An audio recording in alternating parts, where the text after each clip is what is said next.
दोस्तों, दो मसलों पे आज आपसे बात करनी है। एक तो हमारे साथ हमारे बहुत वरिष्ठ साथी फुल्का जी हैं, जो 84 के का जो कत्लेआम है और उस पर जिस तरीके से सीबीआई टाल मटोल का रवैया अख्तियार किए हुए है, करीब 32 साल बाद भी जगदीश टाइटलर के मसले पर, वो अपने आप में बहुत ही शर्मनाक है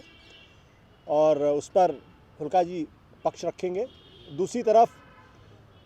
अभी थोड़ी देर पहले दिल्ली के मेयरों ने जिस तरीके से लोगों को गुमराह करने की कोशिश की और अपने आप को हास्य का पात्र बनाया है, उस पर पार्टी की तरफ से पक्ष रखने के लिए भाई संजय जी और दिलीप जी भी हैं, ये अपना रखेंगे। लेकिन सबसे पहले मैं फुल्का जी से निवेदन करूंगा कि वो सीबीआई के मसले पर अपनी राय को सामने रखें और पार्टी का पक्ष रखें। जगदीश टाइटलर के केस में पहले कांग्रेस के टाइम पे 2 बार सीबीआई ने जगदीश टाइटलर को क्लीन चिट दी और दोनों बार हमने कोर्ट से वो क्लीन चिट रिजेक्ट करवाई। और जब वो क्लीन चिट कांग्रेस ने दी, तब उस वक्त बीजेपी और अकाली दल ने पार्लियामेंट में ये मुद्दा उठाया कि ये सरकार ये गलत तरीके से टाइटल को बचाने के लिए सीबीआई से क्लीन चिट दिलवा रही है। जब दूसरी बार क्लीन चिट कोर्ट ने रिजेक्ट की, तो तीसरी बार फिर ये बड़े अफसोस की बात है कि सीबीआई ने मोदी सरकार के होते हुए,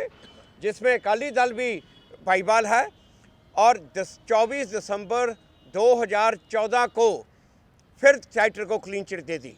और बड़े छुप के दी, डिस्क्रीटली दी, ना मीडिया को बताया ना ही पीड़ित को बताया। मुझे 24 दिसंबर 2014 मुझे कहीं से पता चला, तो हम कोर्ट में गए और कोर्ट को में उसको चैलेंज किया। नहीं तो ये चाहते थे कि उसको चुप छिपीते ही कोर्ट से मंजूर करा लिया जाए। जब कोर्ट में चैलेंज किया तो कोर्ट ने सुनने के बाद सीबीआई को फटकार लगाई। 4 दिसंबर 2015 को कोर्ट ने तीसरी बार क्लीन चिट रिजेक्ट की और उसमें अपने ऑर्डर में लिखा, जो जज सौरभ प्रताप सिंह ललेर के सीबीआई को जो इन्वेस्टिगेशन करनी चाहिए थी वो उन्होंने नहीं की, और इसलिए कहा कि अब ये कोर्ट इस केस को मॉनिटर करेगी,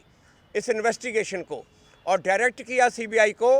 कि 2 फरवरी को आप स्टेटस रिपोर्ट फाइल करो कि इसमें प्रोग्रेस क्या है। अब कल कोर्ट में जब ये केस लगा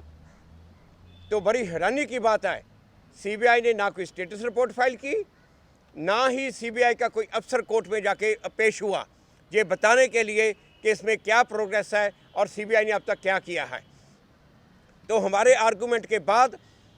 कोर्ट ने सीबीआई के एसपी को डायरेक्ट किया है कि वो कोर्ट में पेश हो और पेश होकर इसमें जवाब दे। 22 फरवरी के लिए ये पेश किया है। अब बात ये होती है